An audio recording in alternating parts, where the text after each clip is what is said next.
Here I have BYD, and let me show you how to customize the control center in this car. So, first of all, let me show you how to easily open the control center. All you need to do is just swipe down from the top, and as you can see, you've got access to control center.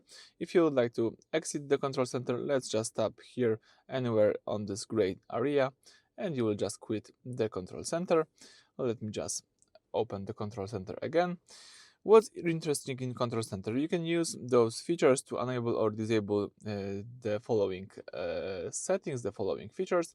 But if you, for example, hold down for a longer time, you will open the specific settings. For example, here it's a heads-up display, but you can do the same thing with some other stuff.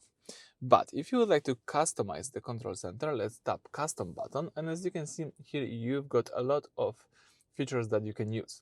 For example, let's assume that you would like to choose the connected devices to be on your list. You need to hold down the connected device icon and put it somewhere here. For example, it's instead of this alert.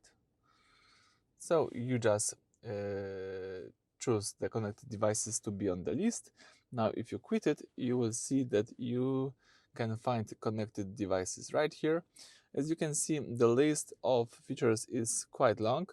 If you tap this custom button, you can just enable or disable this feature, but you can also hold down those icons for a longer time to choose them to be on the following list. So as you can see, let's choose whatever you want right here. Alright, so that's it for this video. Thank you for watching. Please subscribe to our channel and leave thumbs up.